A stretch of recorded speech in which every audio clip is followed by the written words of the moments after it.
మండువారిపాలెం గ్రామానికి చెందిన మండవ అపర్ణ తన భర్త అత్తమామ నుండి రక్షణ కల్పించాలని కోరుతూ ఒంగోలు మహిళాభ్యుదయ సమితి కార్యాలయంలో మీడియా సమావేశంలో తన ఆవేదన వ్యక్తం చేశారు. హౌసింగ్ బోర్డు కాలనీలోని మహిళా సదన్లో మీడియా సమావేశంలో ఆమె తనకు జరిగిన అన్యాయాన్ని వివరించారు. మండువారిపాలెం గ్రామానికి చెందిన మండవ రామకృష్ణ అనే వ్యక్తితో తనకు 3 సంవత్సరాల క్రితం వివాహం జరిగిందని, అతను మానసికంగా సరైన వ్యక్తి కాదని, తన భర్త పెదనాన్న మండవ రామ్మోహన్ రావు మాటలు వింటూ తనను మానసికంగా శారీరకంగా హింసిస్తున్నాడని అన్నారు. తన భర్త తరపు ఆస్తి కోసం తనపై లేనిపోని ఆరోపణలు చేస్తూ రామ్మోహన్ రావు భార్యాభర్తల మధ్య గొడవలు సృష్టించారని ఆరోపించారు. అయినా కానీ తన భర్తతో సహజీవనం సాగించడానికి మొండిగా ప్రయత్నాలు చేస్తున్న తనపై తన తల్లిదండ్రులపై దాడి చేసి గాయపరిచారని తెలిపారు. జరిగిన ఘటనలపై తాలూకా పోలీస్ స్టేషన్లో ఫిర్యాదు చేసినప్పటికీ ఎఫ్ఐఆర్ కట్టినా కూడా వారిని ఇంతవరకు బైండ్ ఓవర్ చేయలేదని అన్నారు. ఎస్పీ గ్రీవెన్స్లో కూడా ఫిర్యాదు ఇచ్చినా ఇంతవరకు తమకు న్యాయం జరగలేదని ఆవేదన వ్యక్తం చేశారు. తనకు తన భర్త పెదనాన్న నుండి ప్రాణహాని ఉన్నందున తనకు రక్షణ కల్పించాలని ఆమె కోరింది.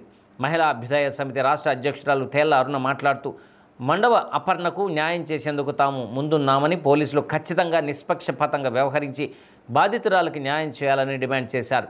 బాధితురాలకు న్యాయం జరిగే వరకు అండగా ఉంటామని వారు తెలిపారు.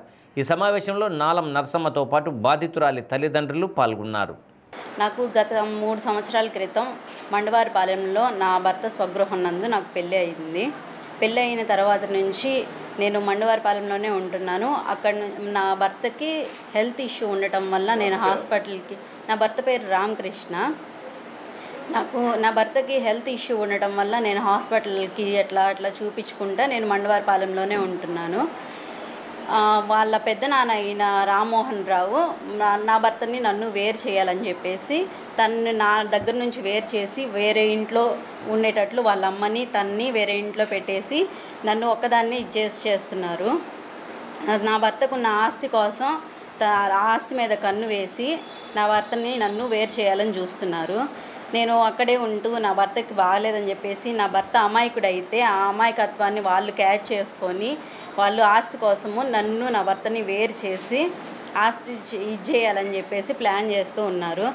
నా భర్త నా దగ్గరకు వచ్చినా కానీ వద్దు, అమ్మాయి దగ్గర వెళ్ళొద్దు నువ్వు అని చెప్పేసి వేరే ఇంట్లో పెట్టడం జరుగుతుంది.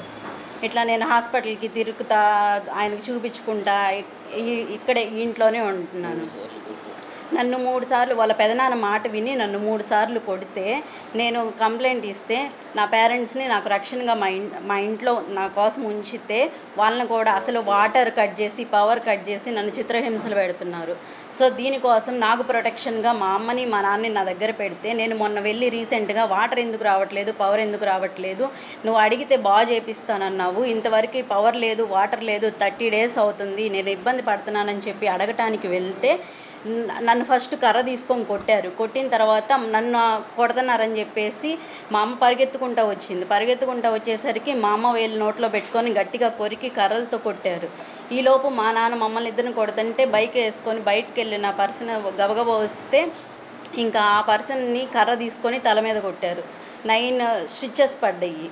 సో మేము కేసు పెట్టేసి స్టేషన్కి వెళ్ళి గవర్నమెంట్ హాస్పిటల్లో వాళ్ళు రిపోర్ట్ తీసుకొని మేము స్టేషన్కి వెళ్ళి కంప్లైంట్ ఇచ్చినా కానీ 4 days అవుతుంది కంప్లైంట్ ఇచ్చి. ఇంతవరకు స్టేషన్కి వాళ్ళని పిలిపించలేదు, మాట్లాడలేదు. భర్త తర్వాత అంటే వాళ్ళ ఆస్తి మొత్తం వాళ్ళ అమ్మ పేరు మీద ఉంది, తన పేరు మీద ఏం లేదు. సొంత మామయ్య చనిపోయారు కరోనా వచ్చిన తర్వాత, పెరాలసిస్ అయిపోయారు. పెరాలసిస్ అయిపోయిన తర్వాత రీసెంట్గా 1 year బ్యాక్ చనిపోయారు. ఎస్పీ గారి ఆదేశాలతో అందరూ అక్కడ ఉన్నాను. అమ్మాయికి ప్రొడక్షన్గా ఇట్లా కొట్టినందుకు ఇట్లా ఇది ఆయన ఆదేశాలతో ఉంటే అప్పుడు కూడా అంతనా చేసి కొట్టారు. ఈ అమ్మాయి భర్త కానీ వాళ్ళ అమ్మ కానీ ఇంట్లో నుంచి వెళ్ళగొట్టాలని చెప్పేసి నైట్ తాగేసి వేరే వాళ్ళని ఇంటికి పంపించి డోర్ది అని చెప్పేసి తలుపులు కొట్టించడము, నాకు ప్రైవసీ అనేది లేకుండా సీసీ కెమెరాలు పెట్టి నేను అటు ఇటు తిరుగుతున్నా కానీ నన్ను ఫోకస్ చేస్తా పెట్టి నన్ను చాలా హ్యారాస్ చేస్తున్నారు. పగలేమో ఈ ఎట్లా అంటే వల్గర్గా మాట్లాడే లేడీస్ని పంపించి తిట్టిస్తున్నారు సార్. నైట్ ఏమో డ్రింకర్స్ని పంపించి డోర్లు కొట్టించి చేస్తున్నారు సార్. అవన్నీ వీడియో నాన్న మాటలు విని నన్ను కొట్టడము, హెరాస్ చేయటము అట్లా చేస్తూ ఉంటారు. నేను ఇంకా ఏం మాట్లాడినా కూడా పట్టించుకోరు. వాళ్ళ పెదనాన్న దాంట్లోనే ఉండిపోతారు. నాకు ఫుడ్ కానీ నా ఇది కానీ ఏమి చూడరు. వాటర్ వచ్చే సప్లై కట్ చేశారు, పవర్ సప్లై కట్ చేశారు. నాకు ఏదైనా తీసుకొచ్చి పెట్టడము, సరుకులు కానీ ఏది కానీ పెట్టరు. నైట్ మేము మా నాన్న మా అమ్మని కొట్టిన తర్వాత గవర్నమెంట్ రిమ్స్ హాస్పిటల్ నుంచి 2కి డిశ్చార్జ్ అయ్యి ఇంటికి వెళ్ళిన తర్వాత మొత్తం ఎన్ని డోర్స్ ఉంటే అన్ని డోర్స్కి లాక్స్ వేసి పవర్ కట్ చేసి ఇన్వర్టర్ ఉంటే ఇన్వర్టర్ మొత్తం తీసుకెళ్ళేసి వాళ్ళ ఇంట్లో పెట్టుకొని వాళ్ళు వెళ్ళిపోయారు. మేము వెళ్ళి అడగటానికి పవర్ కట్ చేశారు ఎందుకు అని అడగటానికి కూడా వాళ్ళు లేరు, వెళ్ళిపోయారు కొట్టేసిన తర్వాత. ఇంకా మేము తాళాలు తీపిచ్చుకొని ఇంకా అక్కడే ఆ ఇంట్లోనే ఉంటున్నాం. Power supply ఇప్పించుకున్నాము.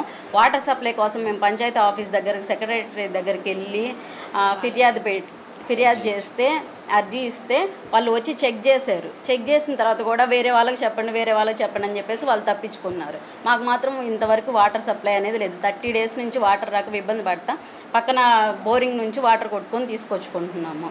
పవర్ సప్లై మాత్రం ఎమర్జెన్సీ కాబట్టి అది మేమే తీసుకున్నాము. భర్త కానీ ఈ అమ్మాయి అత్తగారు కానీ వాళ్ళు ఎలా చెప్తే అలా వింటారు. ఆ విధంగా జరుగుతుందండి.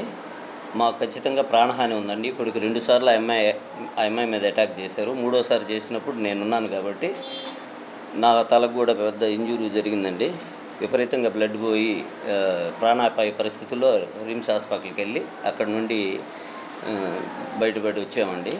ఇంతవరకు పోలీసులు కానీ మహిళా పోలీస్ స్టేషన్కి వెళ్ళాము, ఎస్పీ గారిని గ్రీవెన్స్ సెల్లో కలిసాము, మహిళా పోలీస్ స్టేషన్కి వెళ్ళాము, తాలూకా పోలీస్ స్టేషన్కి వెళ్ళాము. పోలీసులు ఏం న్యాయం చేయలేదండి. ఎస్పీ గారు స్పందించి వీళ్ళు సిఐ గారికి మహిళా సిఐ గారికి చెప్పారు, కానీ ఎటువంటి యాక్షన్ తీసుకోలేదు సిఐ గారులు ఇద్దరు. తగిన న్యాయం చేయాలండి అమ్మాయికి. అమ్మాయి జీవితం నాశనం అయిపోయింది. ఆ అమ్మాయి ద్వారా మేము కూడా ఇబ్బందులు పడతా ఉన్నాము. అమ్మాయికి తగిన న్యాయం చేయాలి. మాకు ప్రొడక్షన్ లేదండి. ఇప్పుడు మెయిన్గా మాకు వచ్చేసి ప్రాణహాని ఉంది కంపల్సరీగా. ఇప్పటికే 3 సార్లు అటాక్ చేశారు. వాళ్ళని బైండ్ ఓవర్ చేయాలండి. ఆ అమ్మాయికి న్యాయం చేయాలి. మాకు కలపటం అంటే శారీరకంగా మానసికంగా ఆ అబ్బాయి కరెక్ట్గా లేడండి. ఫస్ట్ నుంచి లేడు. ఈ 3 సంవత్సరాల్లో ఏ రోజు కరెక్ట్గా ఇది లేదు. అతని సంసారం కూడా ఈ అమ్మాయితోటి ఏం చేయలేదు. పెద్ద మనుషుల సమక్షంలోనే అన్నీ ఒప్పుకుంటున్నాడు. నేనేమి ఆ అమ్మాయితో సంసారం చేయలేదని ఒప్పుకున్నాడు. వాళ్ళ నుంచి రక్షణ కల్పించాలి. ఆ అమ్మాయికి తగిన న్యాయం చేయాలండి.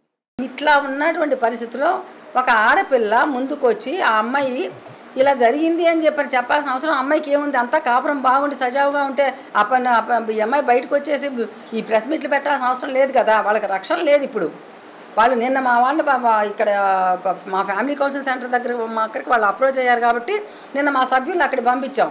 అక్కడ పంపిస్తే దగ్గర ఎవరు వచ్చారో ఏంటో అని చెప్పని ఒక 50-60 మంది ఆడాళ్ళు మగాళ్ళు ఎదురుగ్గా వచ్చి అంటే ఏదైనా కనుక ఏంటమ్మా అని అడిగితే కొడదామనో చేద్దామనో గుంపులుగా జనం రావడం.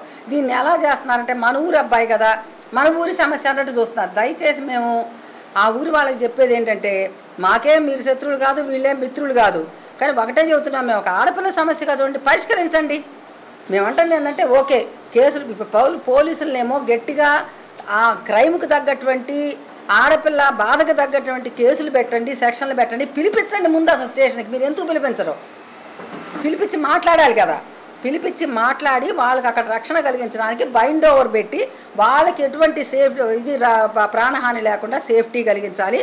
వాళ్ళు ఎవరి మీద అయితే అనుమానం చూపిస్తున్నారో వాళ్ళ మీద కూడా కేసు నమోదు చేయాలనేది ఒక డిమాండ్ మేము.